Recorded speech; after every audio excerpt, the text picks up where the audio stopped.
With all the disruptions and upheavals going on today, why is it that we have to create man-made problems due to the politicization and the polarization on so many levels? That's what we're going to be talking about. Elephants and donkeys. Where are the humans?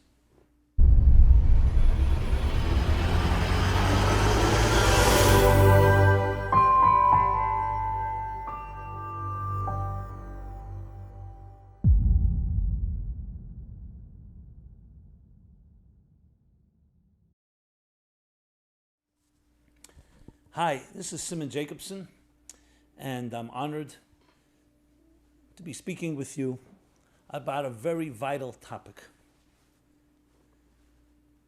We've got many issues going on today. We have the upheavals and the disruption due to COVID-19. We have racial and cultural unrest. Many of these seams are opening up in our society, which is usually what happens when there are challenges. So it's bad enough to have things that we don't have control over, and then we can all come together with a common mutual interest to do something about it. Instead, something deeply disturbing.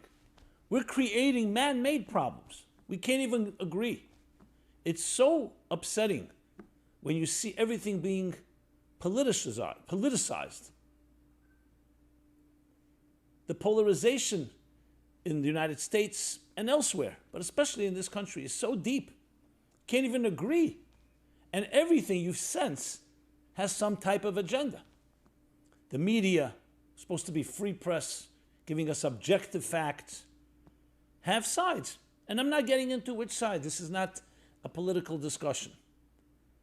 So we have real issues. Let's talk on a personal level. You have a family and something happens. Someone gets ill, or some other natural disaster, something we don't have control over. So you would hope a functional family comes together, and what does it do? It discusses, brings in experts, and everybody has one interest: to heal the person who's become sick, or to deal with the natural disaster, the house burned down, God forbid, or something else like that. But if the family cannot communicate with each other, and everybody's suddenly their egos and power and control, and the love of power gets more powerful than the power of love, then you have yourself far bigger problems. It's one thing you bring a person who's bleeding, who's been injured, to an emergency room. And then you would hope that the hospital and the doctors all come together, they stop the bleeding and then figure out what to do. But imagine everybody in the hospital is arguing with each other. Who's in charge? There's an election coming up. How are we going to use this tragedy for our benefits? What will happen to the patient? So you have this polarization, as I said before, politicization, without anyone thinking, what about the patient? And I don't mean patient necessarily the sick patient. I mean the challenge situation we're in. We have a disease, a virus to fight. We have divides in our society. We have other challenges.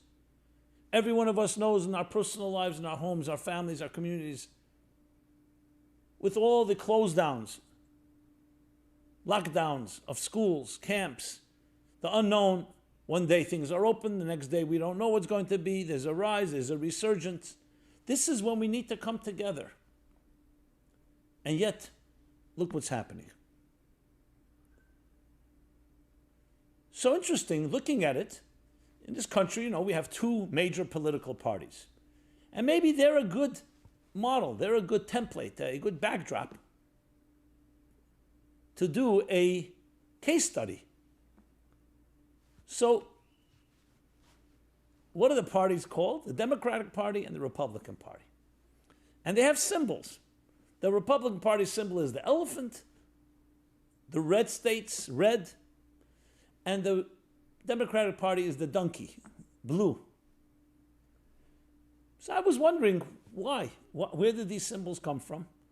And lo and behold, when you start looking into it, you see so much of our story that we're addressing now is exactly in a way, concealed or hinted to in these symbols. So the first thing I want to make a big disclaimer here. I want to apologize to all elephants and all donkeys in the world. This is not about you. This is about human beings that are using you as a symbol for whatever they represent, and see the other, one sees the other as a donkey and the other one sees the other as an elephant. Why innocent elephants and donkeys have to suddenly become victims of our discrimination is another question, but that's what people do. This is what branding is about, models, imagery, etc. So that's my disclaimer. And therefore, this program is titled, Elephants and Donkeys. Where are the humans? Where's the human touch? Where's the personal, the care, the love? Does it all come down to an elephant and a donkey? So, little background. Where did these symbols come from? It goes back to quite a while ago, to the year 1828. In 1828, there was an election. The sixth president was being elected. So there was it was one of the dirtiest campaigns ever held in American history. And the two candidates were John Quincy Adams, a grandson of John Adams, the second president, and Andrew Jackson. And they accused each other of the worst of the worst. As I said, it goes down as a historical, dirty campaign. And it was the Adams side that coined the term they called Jackson and his party the jackass, donkey, with all the negative implications of that. Simplicity, looking for the lowest common denominator. Jackson, of course, had his accusations of the elitism of John Quincy Adams and his own decadence and corruption. And that went back and forth, mudslinging. That was the first time the donkey was used. Now, interesting, it began as an insult. They were basically accusing Andrew Jackson of being a jackass together with his whole party and all the people that they represented. Andrew Jackson was quite a shrewd politician, and he actually decided to turn it around. He embraced the description of the donkey, and he began to use that as a slogan. And he said the donkey actually represents the qualities that we represent, our party represents. Loyalty, persistence, carrying a heavy load. It represents coming from humble origins, simplistic virtues. And he turned it around, that he took this insult and took it as it became his label, the virtues of the donkey. Now, he lost that election, but he won the next election. So basically, our sixth and seventh presidents are in that order, John Quincy Adams and then Andrew Jackson. Now, interesting. A little while later, they were going now in the 1860s, in 1874 to be exact, an artist, a cartoonist, his name was Thomas Nast. He worked for Harper's Weekly. And he would make caricatures, and he began to publicize and popularize this imagery, the imagery of the donkey. The parties were quite different then, mind you, and the image of the elephant. The elephant, I believe, was first used in 1864, but he began to use that as symbols of these two parties. It all began with the donkey insult by Adams insulting Jackson, who embraced it in turn.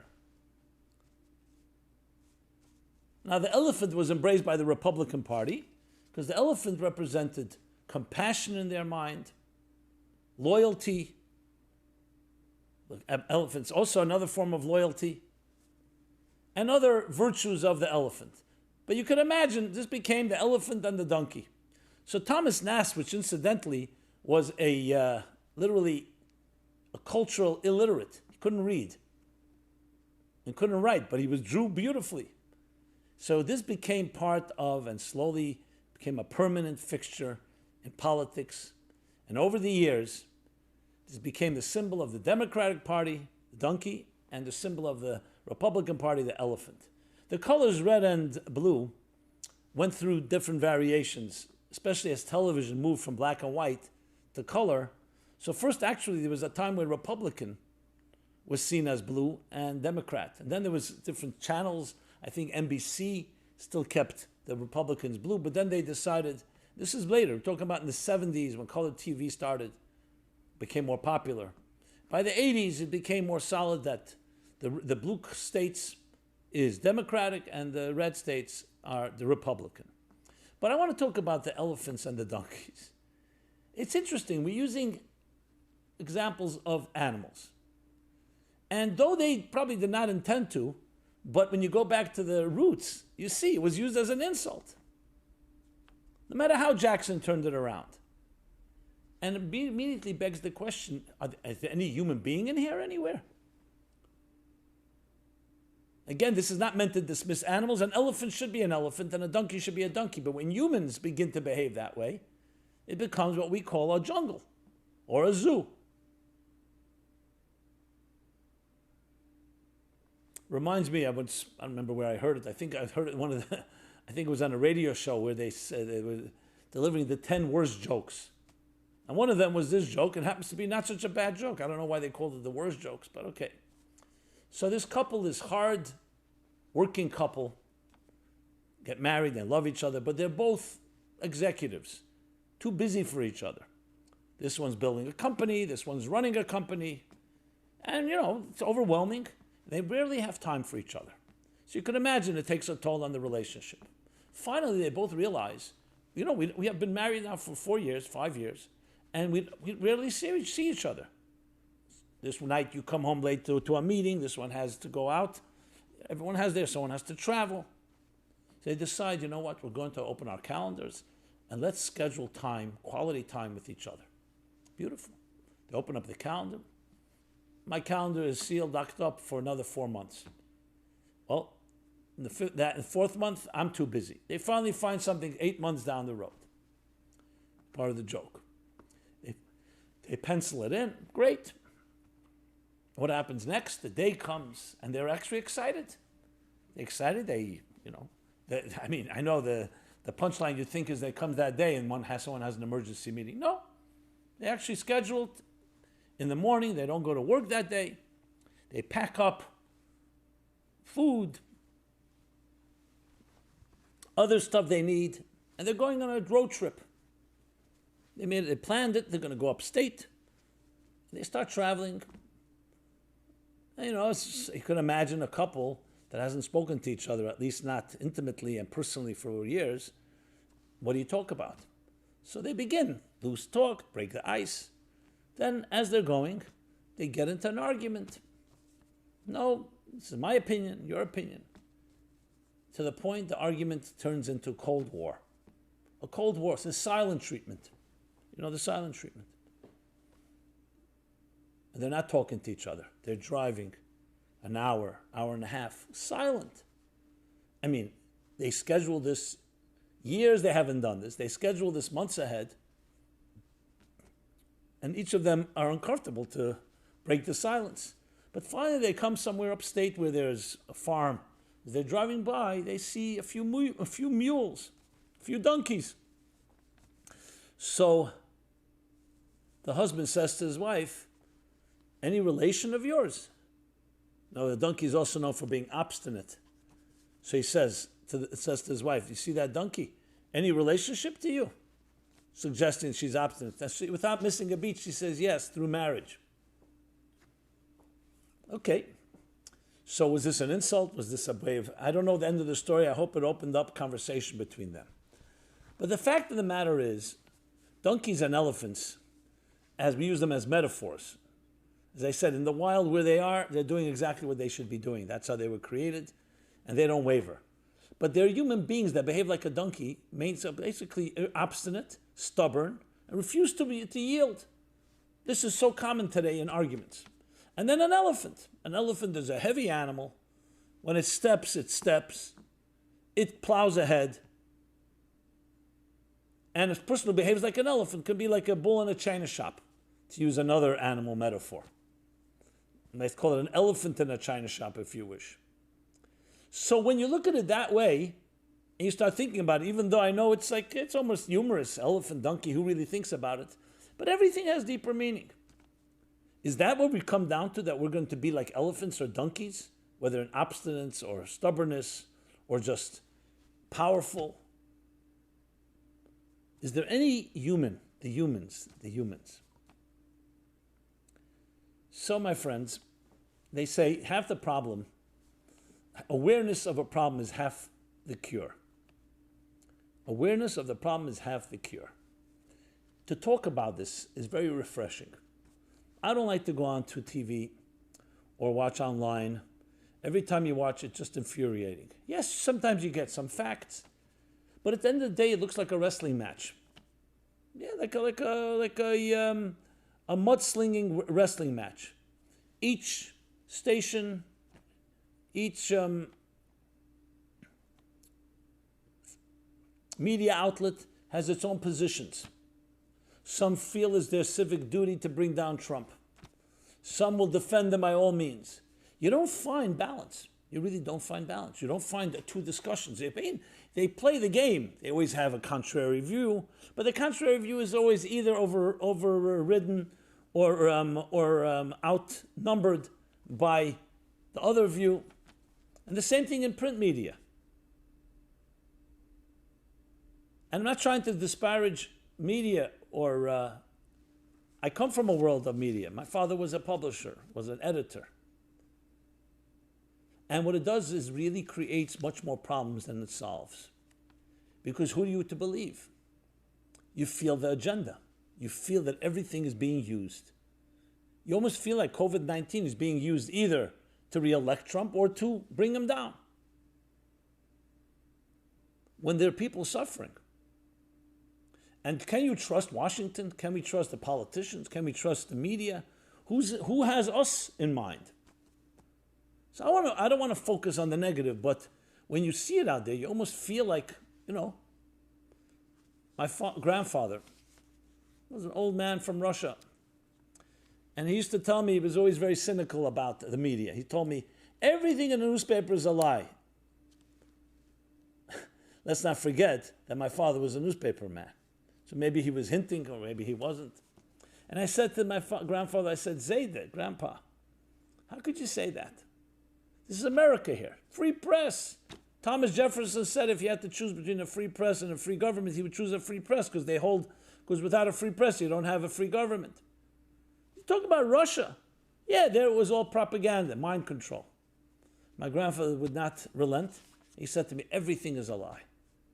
Even the date the newspaper was printed is a lie because it was printed the last night, not today. As I grew older, I discovered there's a certain wisdom in that. I'm not going to say everything is a lie. I don't believe that. But a lot of it is very subjective. Who decides what's a headline? I'm not talking about an objective headline that a typhoon struck or that COVID-19 is spreading. That's hopefully facts. I'm talking about what's an important headline and what agenda is there behind it. So this, of course, is due to human subjectivity, and I believe that the press has let us down. That trust that we always felt they would be objective, fact-checking, and not have an agenda. But that's changed. I can't say that. I don't think anyone can really say that with a straight face. It's sad because they were meant to be like somewhat the fact-checkers. They were supposed to be the objective party. It's like I remember when the crash happened in 2008, when the watchdogs needed watchdogs. And you can't trust the watchdogs. The whole point is you want someone objective minding the store.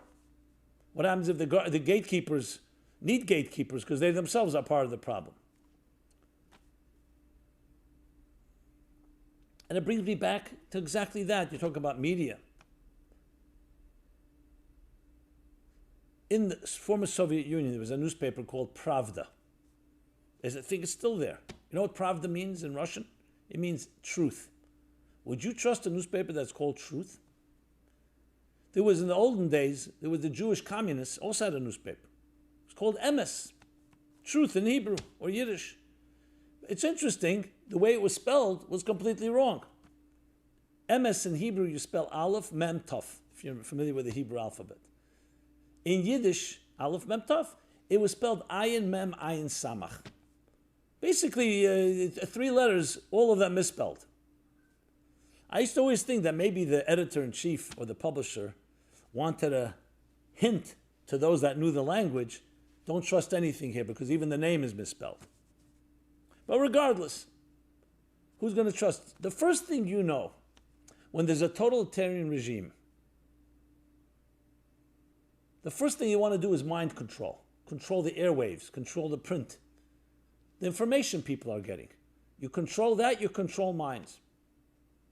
So whenever you hear anyone saying, we need to establish a Bureau of Truth and Information, you can rest assured it's neither true nor information. Why can't you just rely and respect people to figure it out? Give us the facts and let us determine.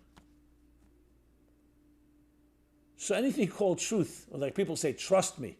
As soon as you hear trust me, you say, can I trust? Because you're saying to me, trust me, that's why I'll trust you. I'm telling you the truth. My newspaper, the title is called Truth. So we don't have any newspapers in the United States called The Truth, but they're claiming that they are the truth. The facts. In times of confusion, let us provide you with clarity. Now, you know, anyone that's familiar with my approach, I'm not going to remain in the depressed and negative news here. I just wanted to lay it out. So we've got elephants, we've got donkeys, we have the media, one big circus. It would be funny if it wasn't so tragic. Yeah, one big circus. And the rest of us are left, the silent majority is left asking, where's the humanity? Where's the real trust based on true empathy, care? Now, I want to just for the record say, there are quite a few people in the media that are trustworthy. However, it's all gotten so toxic, you don't know who's who. The problem with confusion is not that everybody is corrupt or everybody has an agenda. You can't figure out who does and who doesn't. It's like one big confusing snowball. And this brings me to the main approach here, which is how then do you make sense of all of this? Can we go change City Hall? Can we? Yes, with an election you can elect whoever you want, but you only have choices. What happens if both choices are political and polarized? It's not like you can choose anyone. So it's not a surprise that some people just retreat and say, I'm not getting involved in this. I'll take care of my family. But it affects us all. And it affects people. I know people who can't talk to each other. Because if you say one word that's critical of the other, if you're not with me, you're against me. It's all become so personalized. So I would like to believe, in speaking, that there's enough of us that have open minds and have no particular agenda that I want to support one candidate over another, one position over another. We're not elephants nor donkeys. We will learn from each of them and take out the best from all. Yes, we don't control the political process. We can't just write in Mickey Mouse or whoever for president and expect that person will win. But there's a lot we can do, and that's what we are focusing on. What can we do? First, don't let yourself get trapped in this whirlpool, in this quicksand, and just become another statistic. Oh, who are you with? I'm with the donkeys. You, elephants. Or even some people say, I'm undecided. You know, the pollster, he came to the door and says, so tell me, who are you voting for? He thinks and says, you know, I think I'm in the undecided. Like the guy that said, I used to think I'm indecisive, now I'm not so sure. Okay. But that's also a category, and not a category that helps. What we need is to dig deeper, and what better time to do so than now, and find that voice of truth within us and hold on to it. We are not shaped by the politicians. We're not shaped by the media. These are players. Yes, elephants and donkeys going through their motions, like I said, Barnum and Bailey circus, or whatever you want to call it. We are not bound by them. We have our own souls, our own destiny, our own purpose and mission. And especially when there's swirling, so many opinions, and there's so much polarization and politicization of it all, it's even more vital to hold on to the core, to hold on for our dear lives to the core beliefs. It's like being in the middle of a storm, and the winds are swirling, and you have storms flying and everything. That's when you need your foundations more than ever. That's what I find brings comfort, more than comfort. It brings clarity and brings direction. And now more than ever, because there's so many factors out there. The truth is, it was always the case. Last year too. Politics wasn't born in 2020. Neither was polarization. Human beings have always had conflicting interests. But when things are going rather smoothly, we tend to ignore it. Let's move on. It was very unpleasant to see Trump haters and Trump lovers and the whole, again, pitting one against another, literally like a wrestling match. We have enough problems, as I said. We need man-made problems. But now it all gets accentuated. It's all amplified because we see it in the context of a world that sorely needs leadership. They can't agree about anything. It keeps being mind-boggling. Tells me that they're not interested in it. They're interested in power, in control, whoever. The elephants and the donkeys. And we'll call them that. They've given themselves that symbol. Let's call them that. We need humans. And for it to be human, we need to access the human spirit. And again, this is not disparaging elephants and donkeys. It's disparaging humans that behave like elephants and donkeys. So what is the human spirit? The human spirit is driven by a mission. We have a mission. The mission is to find truth in a corrupt world. Truth in a world of lies. To find clarity in a world of confusion. To find direction with the unknown. So where do you find it? So thank God we're blessed with a soul. We're not just lifeless bodies, zombies walking this earth. We have a soul. And the soul has values. The soul has aspirations, dreams. Words that identify with the soul: love, truth, sincerity, kindness, empathy, giving, values, supporting one another, kindness, I remember, goodness, kindness. The list goes on. Words that associate with the body, we'll talk with the physical: power, control, money. They all have a common denominator, don't they?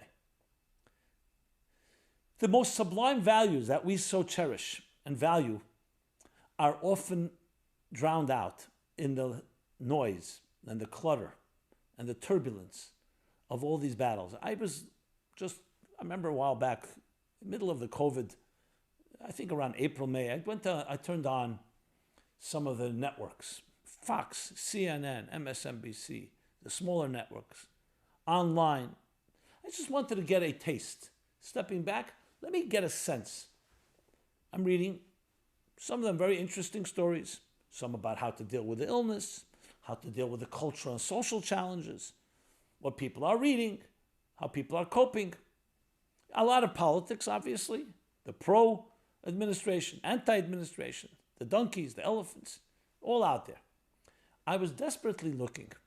Is anyone trying to be a voice, that human voice of mission, of vision, of direction?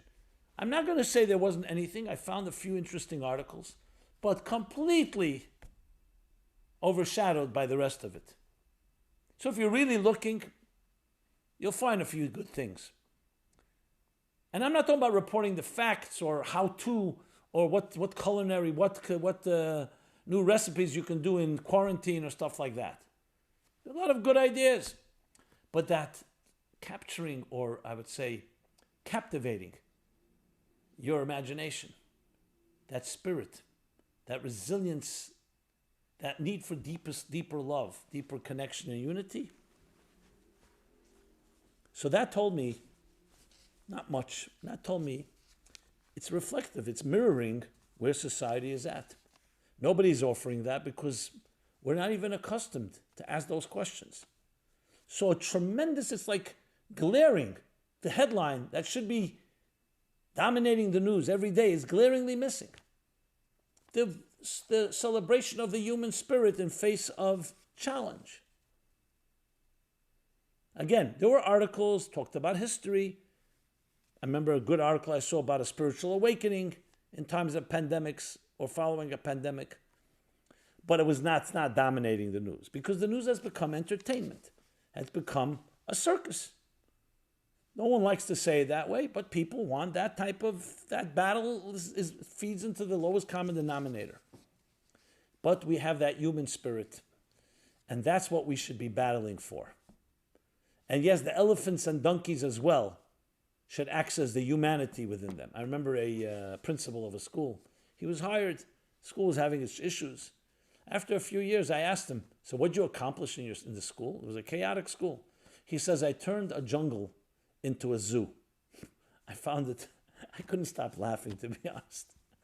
A jungle into a zoo. So it's still elephants and donkeys, but you know what? There's each one in their own cage. Great. And there's feeding time and all that comes down to it. There's a human in each one of us.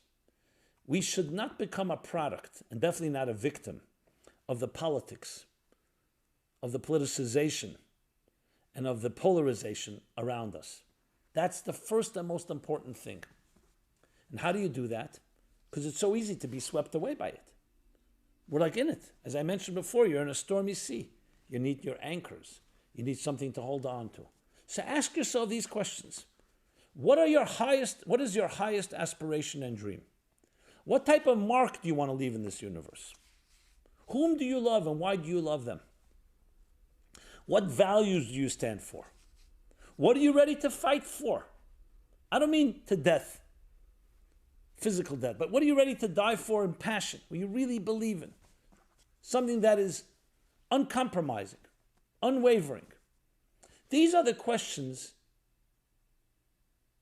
that help us celebrate the majesty of the human spirit, of who we truly are, and help us become the human that is necessary, a human created in the divine image.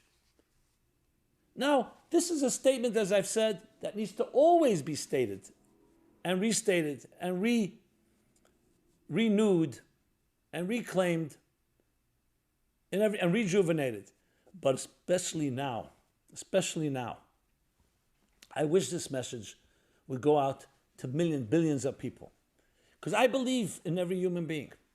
I firmly believe every person, as the Declaration of Independence says, which is ironic in this country, that all people, they say all men are created equal and we have unalienable rights. Every one of us. This is despite color, race, background, religion, lack of religion. This is a fact of life. That's what we have to be holding on to. That's what we should be celebrating. Now, everybody uses and says, what do you think? My fight for human rights is all built on everybody's equal. But then it's just immediately that is political. Equal to everyone that accepts someone that agrees with you, that accepts someone that disagrees with you. But let's focus on the positive. What each one of us can do. Start by not allowing yourself to be swept and be influenced and become part of the problem. See yourself as an independent person. No, don't see yourself, I'm a CNN guy or a Fox guy, I'm a Trump guy or anti-Trump guy. It's not a way to identify yourself. Why are we identifying ourselves by other people and other people's beliefs?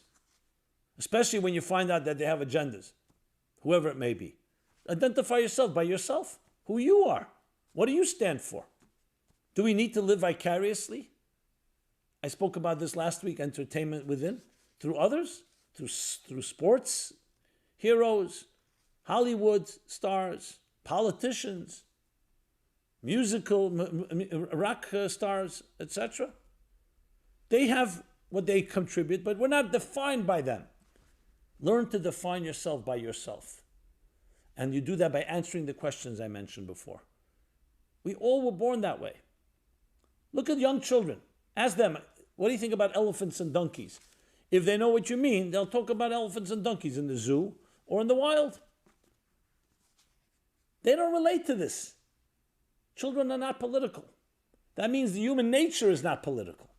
Politics is a man-made device that, frankly, is a form of control or power. Now, sometimes it's harnessed toward the good direction, as Winston Churchill said. Capitalism is a terrible system, or democracy is a terrible system, but I've never found a better one. At the end of the day, you could harness politics toward good ends. And look, the foundation of this country was built on principles, even though the founders were far from perfect, principles that did create a haven and a culture. Look what happened. It thrived. So I'm not saying politics is bad, but politics by definition can also be completely about power and control. So let's identify ourselves by the true nature of who we are. The inner child that you began with, a child, a pure, innocent human being who has a soul and a mission in this world, in some way to illuminate the corner of the world in which you live, which you occupy, to inspire, to influence your sphere of, your circle, your sphere of influence, through kindness, through generosity, through virtue. If we need to maneuver at times, we maneuver. That's life. Sometimes we need to negotiate, but we never compromise, and we never forsake or betray the foundations that keep us grounded, especially in a time of a storm. When enough of us will do that, what do you think will happen? It's a ripple effect. Instead of the elephants and donkeys telling us what to say, they will begin to listen to what we have to say. Because they want our vote. They want our support.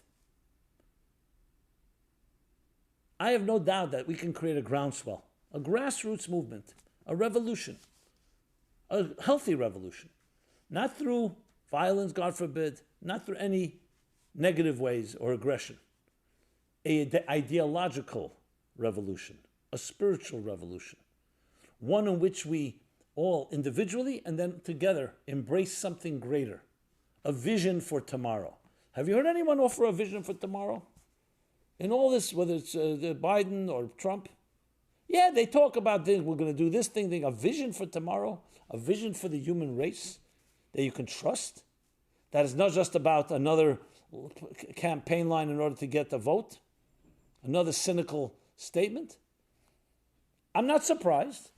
I know people tell me, so where are those visionaries? Where are our leaders? We spoke about this as well. Our leaders essentially are reflections of ourselves. They're mirror images of who we are. What are we into? What were we into 5-6 months ago?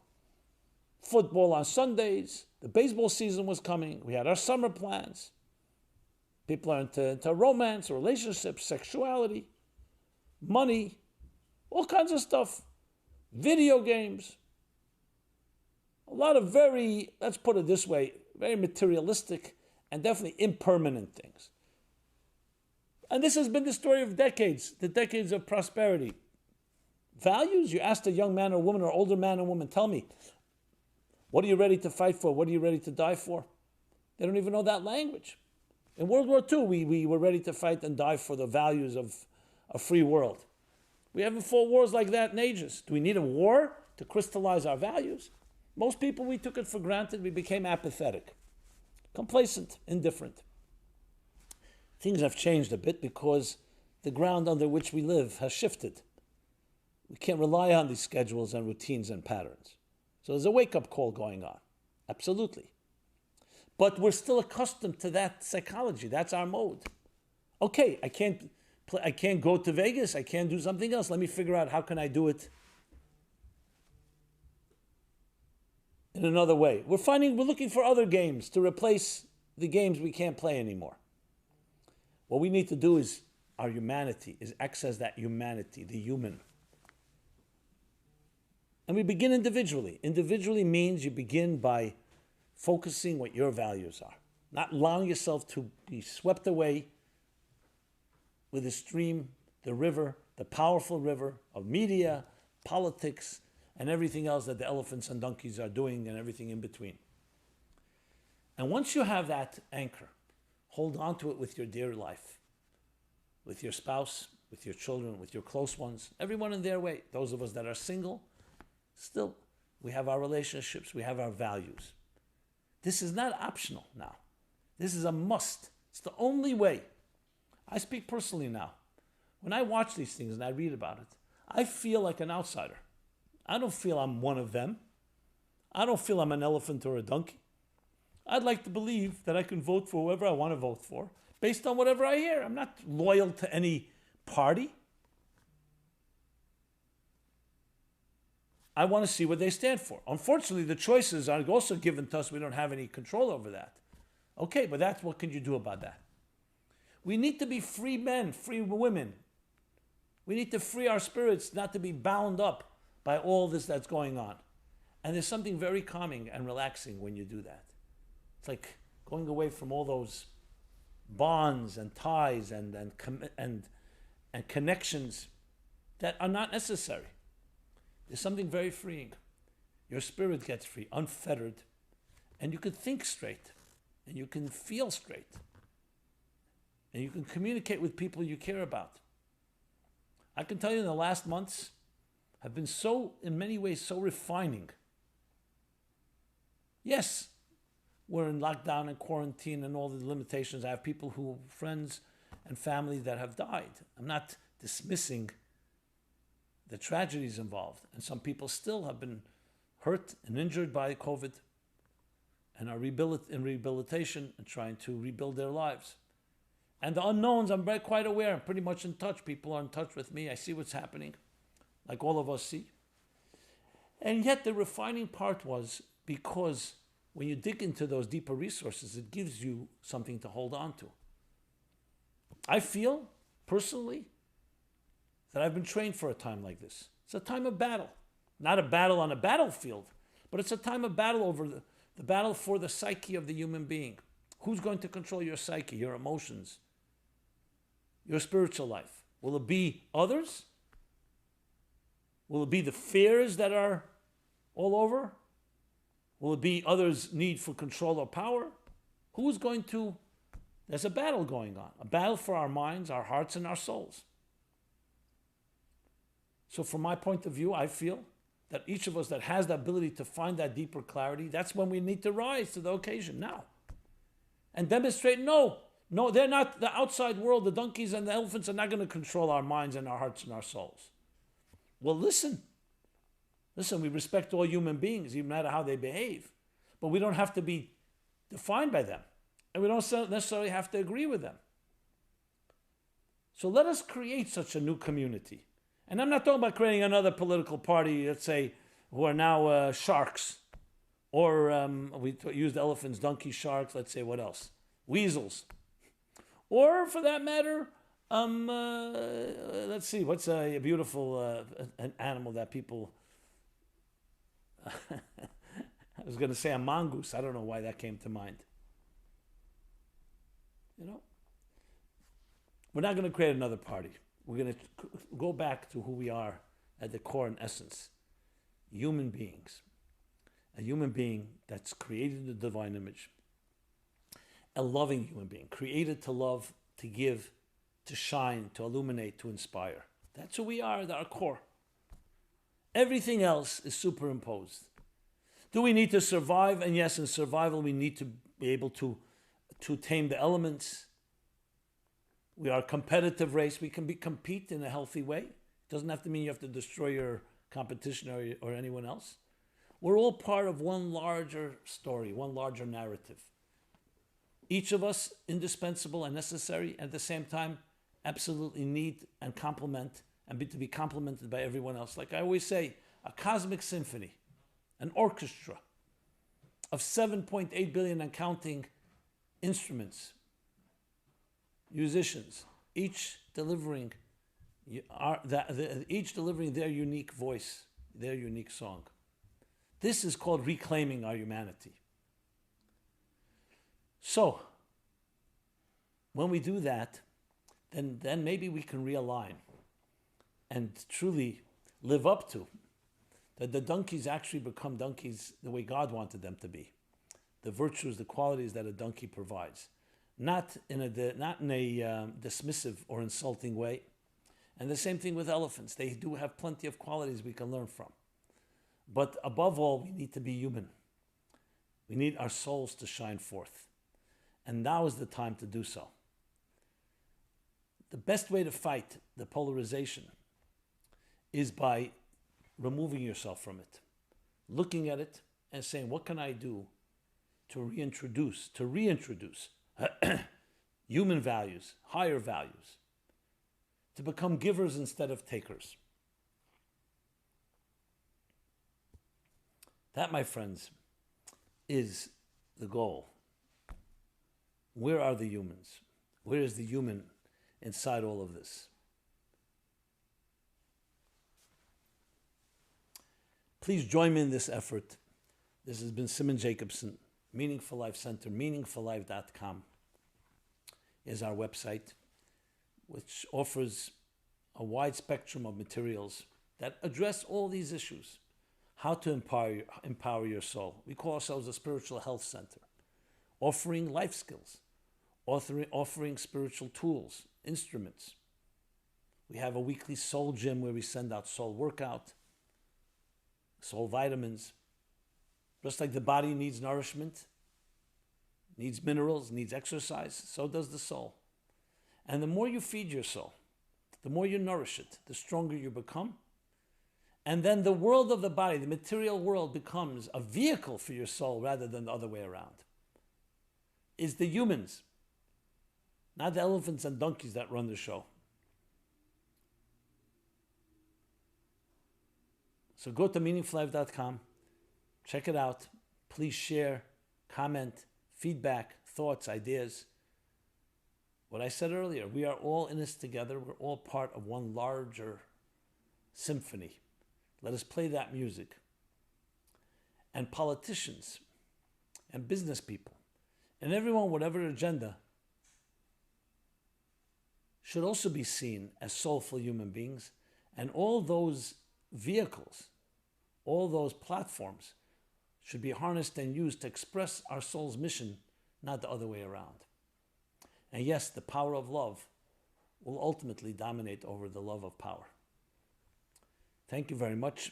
This program, which we call the Weekly Global Masterclass, is on every Wednesday, 8:30 p.m. Eastern Standard Time, and then can be listened to via either online, YouTube, and all the other platforms on meaningfullife.com, as well as downloaded as podcasts on every possible social media platform there is. Thank you again. Everyone be blessed. And may we rise and live up to our greatest potential and destiny. This program is brought to you by the Meaningful Life Center. Please help us continue our programs. Make even a small contribution at meaningfullife.com/donate.